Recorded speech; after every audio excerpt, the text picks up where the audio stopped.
Muy buenos días. Hoy vamos a terminar lo que comenzamos la semana pasada. Prediqué un mensaje titulado ¿A quién podemos acudir? Y hoy vamos a terminar lo que comenzamos. El texto viene de Isaías 32:2 y antes de comenzar vamos a orar. Padre Celestial, te damos gracias por lo que tú haces en nuestras vidas. Sabemos que estamos pasando por un tiempo bien difícil, un tiempo de pandémico, de cuarentena.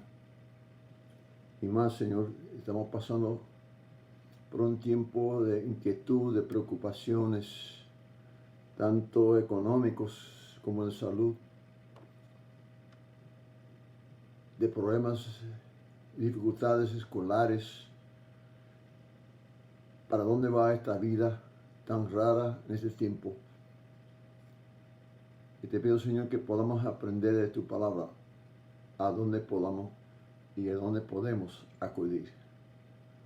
Te pido todo en el nombre de Cristo Jesús. Amén. Bueno, todos hemos pasado y estamos pasando por un tiempo difícil. Me refiero a un tiempo que puede llevarse cualquiera a la desesperación. Si no hay cómo resolver el problema, que no se sabe cómo y dónde, nos parece que los problemas nos tienen arrinconados y estamos en un callejón sin salida. ¿A quién o a qué podemos acudir? Hay situaciones y condiciones que tenemos que enfrentar que nos parece que no hay solución ni remedio humano. Pero la Biblia sí ofrece una solución, un remedio que no falla nunca y no falla nadie. Entonces vamos a ver cómo la Biblia contesta la pregunta, ¿a quién podemos acudir? El profeta Isaías en capítulo 32, versículo 2, escribió el siguiente texto. Y será aquel varón como escondedero contra el viento, como refugio contra la tormenta, como arroyos de aguas en tierra de sequedad, como sombra de gran peñasco en tierra seca. En el tiempo antiguo aparecían profetas. Inspirados por el Espíritu Santo, escribían una y otra vez que vendría un hombre, un Mesías, el Salvador. Y ese hombre, decían, sería, o sea, ellos escribieron, un hombre será, igual que tenemos en Isaías 32, un hombre será escondedero, un hombre será refugio. Pero cuando llegó ese hombre como Mesías, Juan, su discípulo, escribió, el verbo se hizo hombre y habitó entre nosotros y nosotros fijamos nuestra vista en su gloria como del único, como el único Hijo del Padre Celestial. Ese Hijo era lleno de gracia y de verdad. Ya no se escribe el hombre será, porque el hombre ya es. El Mesías llegó, el Salvador del mundo. Y para que fuera Mesías de verdad, para que fuera Salvador de verdad, Él subió a esa cruel cruz en Calvario, dio su sangre, derramó su sangre en la cruz por nosotros, pero además resucitó y ascendió al cielo para reinar con su Padre en el cielo. Ahora, cuando se hace la pregunta, ¿a quién puedo acudir? Tiene la misma respuesta, como le dije la semana pasada, a un viejo cántico que decía, ¿a quién iré? O ¿a quién iré? ¿A quién iré sino a Jesús? Él me salvó y mi alma transformó. ¿A quién iré sino a Jesús? También en la semana pasada presentamos dos razones por las cuales podemos acudir a Jesús. Primeramente porque es el escondedero, el único, que nos puede proteger contra los vientos, los problemas que nos sacuden en nuestra vida. Porque el texto dice, y será aquel varón como escondedero contra el viento. Ya sabemos que el varón es Jesús. También la segunda razón, porque dice el profeta, Jesús es el único refugio seguro en tiempos de tormentas. La Escritura dice, será aquel varón como refugio contra la tormenta. Hoy les voy a poner dos razones más. La tercera razón por la cual podemos acudir a Jesús, porque es el único río que nos provee agua viva en tiempo de sequía en nuestras vidas. Sequías son impresionantes. Yo he viajado más de una vez a California y hay un pueblo en la frontera con Arizona que se llama Needles, o sea, agujas, porque hace tanto calor que penetra como aguja. Ese río se llama Río Colorado. Viene bajando de las montañas de Colorado, donde la nieve se va derritiendo. Entonces, ese río es sumamente refrescante y además muy importante. ¿Por qué es tan importante? Hay varias razones. Primeramente, da agua de beber, hasta pueblos tan lejanos como la ciudad grande de Los Ángeles. También da agua para irrigación, que convierte el desierto en una zona muy productiva de agricultura. Se puede ver donde corre el agua al lado del desierto o en medio del desierto, y ahí se produce agricultura que no tiene comparación. Por eso California es un estado tan rico. Pero también da agua para recreación, para bañarse, para esquiar, para pasear en barquitos de todo tipo. Y yo me he metido para bañarme, Peggy tiene que sacarme porque es fresca el agua y el calor por afuera es increíble. Entonces, el río hace posible que haya vida en medio de una zona que parece inhabitable. Es importante notar que pensamos lo que significa la sed para nosotros. En los tiempos bíblicos no había tuberías que llegaran agua a todas las casas. No había colmado, pulpería o supermercado donde se podía comprar botellitas de agua. Cuando no hay agua disponible, bueno, y peor que uno está en desierto. Wow, ¿dónde se va a conseguir agua? La sed molesta más que el hambre, seguro. ¿Cómo domina el deseo? Yo quiero agua cuando uno tiene mucha sed. En Puerto Plata, nosotros solíamos de un paseo una vez al año con los jóvenes. Subimos a la loma, o sea, la montaña que se llama Isabel de Torres. No es tan fácil la subida. Y un año me tocó subir atrás con la gente corpulenta, que por eso iban lentos, porque eran corpulentos. Entonces cuando íbamos subiendo, como era a pasito, me daba sed y me daba más sed. Por más tiempo que pasaba, más sed me daba. Y faltando como media hora para llegar a la cima, wow, vi un árbol de naranjas. ¡Ay, qué alegría! Ya me puedo quitar la sed. Subí, trepé al árbol y cojo una naranja y comienzo a chupar. ¡Ay, qué engaño, qué desilusión! Era naranja agria. Las naranjas agrias se usan para cocinar, pero no para comer. Esa naranja era más agria que cualquier limón. Increíble. ¡Qué sorpresa! Es cuando uno tiene sed, hace falta agua.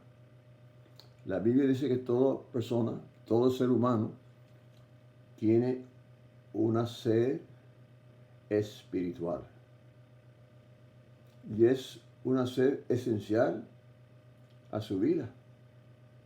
La única agua, el único que le puede saciar es el agua que provee Jesucristo, el agua viva. Esa agua es agua espiritual. Esa agua es un manantial. Solamente se produce con una relación personal que comienza con fe en Jesucristo como Salvador. La historia bíblica nos narra de una samaritana que tenía mucha sed. Nosotros vivimos en cuarentena, pero ella vivía en cuarentena espiritual. Ella vivía en cuarentena social. Todo el pueblo la menospreciaba, la despreciaba, la rechazaba.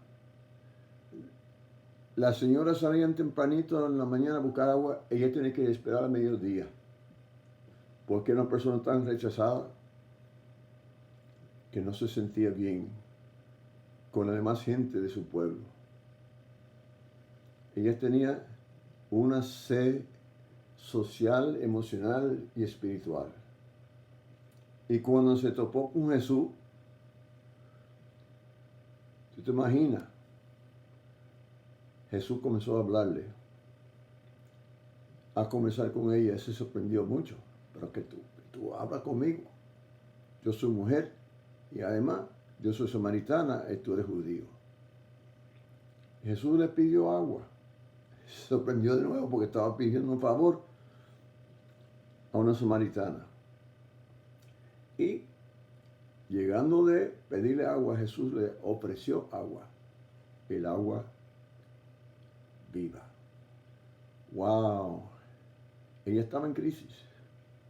Ella había cometido adulterio más de una vez, pero sabe que Jesús la aceptó tal como era. Tal como usted estaba, amigo, por condición que fuera, por situación que fuera, porque pecado que hubiera hecho en su vida, Jesús le acepta. Jesús le busca porque vino a buscar y a salvar a los que están en condición de perdida, de personas que necesitan y que tienen sed para el agua que ofrece. Jesús le ofreció un perdón de pecados a la samaritana. Le ofreció agua viva y eterna, agua espiritual, la única que satisface. Y todos tenemos esa sed, tenemos sed espiritual. Durante la cuarentena reconocemos que tenemos sed. Echamos de menos a parientes, amigos, actividades sociales, la pelota, por ejemplo, y cosas que dan gusto a nuestra vida. Pero hay una sed que nos molesta más. Es una sed que Dios nos da, que solamente se llena si llegamos a tener una relación personal con fe.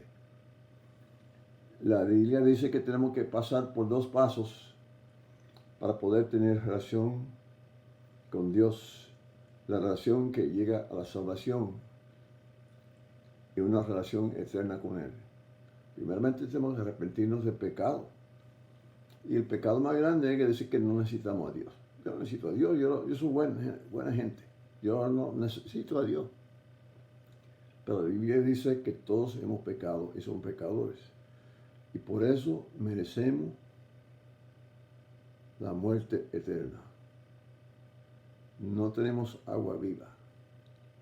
Y entonces después de arrepentirnos necesitamos poner nuestra fe completa en Jesús como nuestro Salvador y Señor. Es decir, que tenemos que entregarle control completo de nuestra vida. Cuando se habla de agua viva, me recuerda de manantiales. En el pueblo de New Brunswick, unas cuantas millas al norte de San Antonio, mi pueblo natal, está el manantial Comal. El manantial Comal es uno de los manantiales más grandes en los Estados Unidos. Fácilmente en un día salen 200 millones de galones de agua de un manantial. Le voy a dar ejemplo. Se dice que en Santo Domingo la gente normalmente toman como por persona 105 galones por día, aunque no lo creo, que no he visto a nadie tomar tanta agua, ni para bañarse ni nada, pero si sumamos y multiplicamos por 4 millones de personas, llegamos a 422 millones de millones de galones de agua que se consumen en Santo Domingo en un día. Ahora, en ese mismo día, el manantial Comal produce 200 millones de galones de agua. Es decir, de un manantial se produce agua para darle bastante agua para la mitad de la ciudad de 4.000 millones de habitantes de Santo Domingo. Pero en la mitad, Jesús promete llenar completamente la vida de la persona, refrescar la vida, que no solamente que basta, sino que para que sobre. Es decir, ese manantial produce mucho, pero no hay manantial tan importante, tan fluyente, que produce lo que el ser humano necesita, sino el agua de vida que Jesús ofrece si uno pone fe en Él. En capítulo 43 de Isaías, versículo 20-21, Él da eco del texto de hoy y dice lo siguiente: Dios dice, yo hago brotar agua en el desierto, ríos en lugares desolados. ¿Por qué? Para dar de beber a mi pueblo escogido, al pueblo que formé para mí mismo, para que ese pueblo pueda proclamar mi alabanza. Dios salva personas para que puedan compartir, anunciar las virtudes de Jesús, aquel varón, el Mesías que vino para darnos agua viva. Y la última razón que vamos a hablar hoy es la cuarta razón, porque Jesús es la única roca que nos ofrece sombra, una sombra que nos protege del ardiente calor, del problema que entra en nuestra vida, que resecan en nuestras vidas, que molestan nuestras vidas. Y dice la Escritura, y aquel varón será como sombra del gran peñasco. O se puede decir que en una tierra calurosa, en un desierto, aparece lugar donde podemos encontrar sombra. Ahora, antes de nada, quisiera recordarles algo importante. Es posible que haya uno de ustedes que no han caminado en un desierto. Ahora, si quiere buscar desierto, hay lugares después de Asua, ahí antes de llegar a Barona, hay desierto. Por Dajabón, hay desierto. Desierto, les digo, hay desierto. Y ahí el sol sale radiando y produce un calor sofocante. Yo he caminado en el desierto de California, Arizona, cuando la temperatura andaba por 120 grados Fahrenheit, o sea, casi 49 grados Celsius. El ser humano, el cuerpo humano, no puede aguantar tan temperatura por mucho tiempo. Por eso yo me metía en el río Colorado. En tales lugares se busca una sombra, la sombra que sea, la sombra que fuera, aunque por debajo de un cactus. Y todavía mejor es la sombra de un peñasco, o sea, una cresta sobresaliente, donde también se encuentra una brisa refrescante. Hay dos enseñanzas que la Biblia nos enseña en cuanto a la sombra de este punto bíblico. Primeramente, la Biblia nos informa que la sombra provee un cuidado intensivo y continuo. El Salmo 91:1 dice, el que habita el abrigo del Altísimo se coge a la sombra del Todopoderoso. Yo puedo traducir este texto de la siguiente manera. Los que viven al amparo del Altísimo, la roca, encontrarán descanso y protección a la sombra del Todopoderoso. Jesús es el mismo Dios, el mismo Todopoderoso. El Señor omnipotente promete a todo creyente que le va a proteger y lo va a abrigar. Todo lo que se abriga en Él, o sea, los que tienen comunión con Él, van a estar seguros.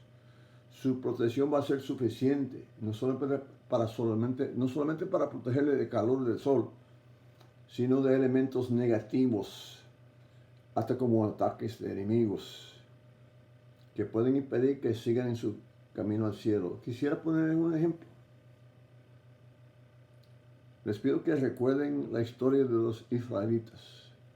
Eran esclavos en Egipto. Dios los liberó y para llegar a la tierra prometida tenían que caminar por desierto. ¿Recuerda cómo Dios les protegía? De noche por encima de ellos estaba fuego y de día nubes. ¿Qué proveía nubes? Sombra. Porque el calor del desierto es sofocante. Y no solamente eso, que continuamente le proveía pan para ese día. Ahora, no solamente las cosas naturales, los deseos de comer, de sombra para calor, pero Dios les protegía de enemigos que les querían impedir que siguieran su camino a la tierra palestina. Los peores eran los amalecitas.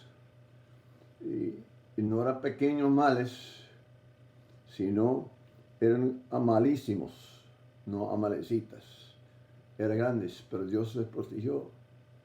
Y asimismo la sombra de Dios nos protege contra personas que quieren impedir que lleguemos al cielo, que nos ponen trampa, que buscan la manera de ponerse contra nuestro viaje al cielo y a cosas del Señor. Recuerden que yo les he dicho que el varón sería roca. La roca hablaba del Mesías, Jesús el Salvador. Bueno, en el Nuevo Testamento, Pablo entendió eso. Él sabía quién era la roca. En 1 Corintios capítulo 10, versículos 1 y 4, él escribió lo siguiente. Nuestros padres todos estuvieron bajo la nube y todos bebieron la misma bebida espiritual, porque bebían de una roca espiritual que los seguía. La roca era Cristo. La roca era el Mesías. Era sombra, era agua, vida. Para personas que ponen su fe en Jesucristo, la Biblia nos informa que Jesucristo va a estar con nosotros y nos va a proveer sombra. No es como sombra que Dios proveyó para Jonás. Esa sombra solamente duró un día. Y Dios nos da una planta frondosa que da sombra todos los días, no solamente sombra, porque Jesús sabe lo que pasó a Jonás, ¿verdad? Salió una planta y le dio sombra, pero después el otro día le sopló un sofocante viento solano y se secó la planta y se quedó sin sombra. No le va a pasar eso, porque la sombra es permanente y continua sobre el cristiano que pone su fe en Jesús. Cuando el calor de esta vida es sofocante, acuérdense de buscar y refugiarse en la sombra de Jesús el Salvador. La segunda enseñanza que la Biblia nos presenta puede verse en Colosenses capítulo 3, versículo 3. Dice lo siguiente, y está hablando a cristianos, pues ustedes han muerto y su vida está escondida con Cristo en Dios. Cuando una persona llega al juicio final, el diablo le va a acusar cuando lleguemos al juicio final, lo que hemos puesto nuestra fe, el diablo nos va a acusar de todos los pecados que hemos cometido. Pero ¿sabe qué? La vida de nosotros que hemos puesto nuestra fe en Jesús se va a quedar en la sombra de Jesús. Y Dios va a ver a Jesús porque vamos a quedarnos escondidos en la sombra que Jesús da. Fuera de esa sombra se verán todos nuestros pecados en el juicio final. La persona que no tiene a Cristo no tiene esa sombra y Dios va a ver sus pecados y le va a condenar al juicio, a la muerte eterna. Pero cuando Dios ve a la persona, no ve a nosotros, ve a Jesús, porque estamos en la sombra de la roca de Jesús. Colosenses 3:3 me recuerda que yo he muerto a la vida vieja. Y la vida que yo llevaba sin Cristo, sin esperanza. Pero Cristo me ha dado nueva vida, me da esperanza y protección en su sombra. Jesús es mi escondedero contra el viento, mi refugio en la tormenta, mi agua viva en toda sequía de mi vida. Y es la roca que me da sombra continua y eterna. Amigo y amiga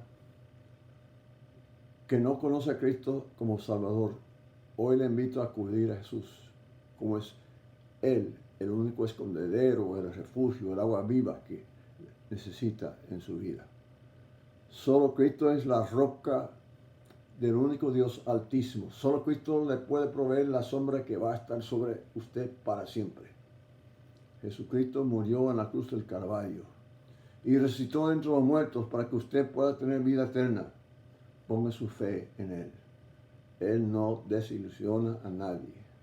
La Biblia dice que todo aquel que invoca el nombre del Señor será salvo. Y también dice, si confiesa con su boca a Jesús por Señor y cree en su corazón que Dios le resucitó de entre los muertos, será salvo. Porque con el corazón se cree para justicia y con la boca se confiesa para la salvación. Jesús es refugio. Jesús es sombra, es agua viva. En este tiempo de sequía emocional y social, en pruebas y dificultades, tanto económicos como de todo índole, nos damos cuenta que necesitamos a Jesús. Voy a orar para invitarle a aceptar a Jesús como Salvador. Si quiere aceptarlo hoy, pido que ore después de mí. Padre Celestial,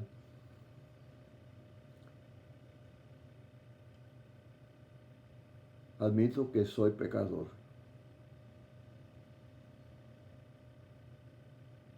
Te pido que me perdones de mis pecados.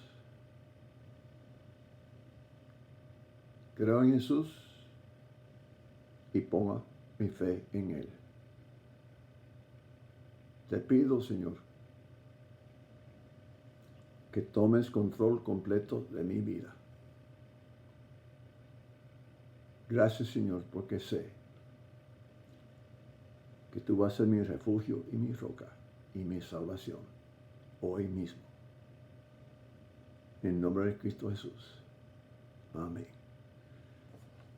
Si has orado conmigo esa oración, le pido que haga contacto conmigo por email pablosieb@aol.com. Pablosieb, P-A-B-L-O-S-I